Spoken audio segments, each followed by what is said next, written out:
தட்டி தாவி வந்து கையில் நையேந்தடி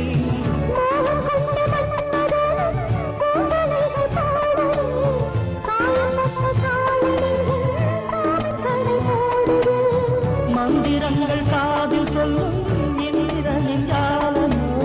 சந்திரங்கள் சூரியர்கள் போனதென்ன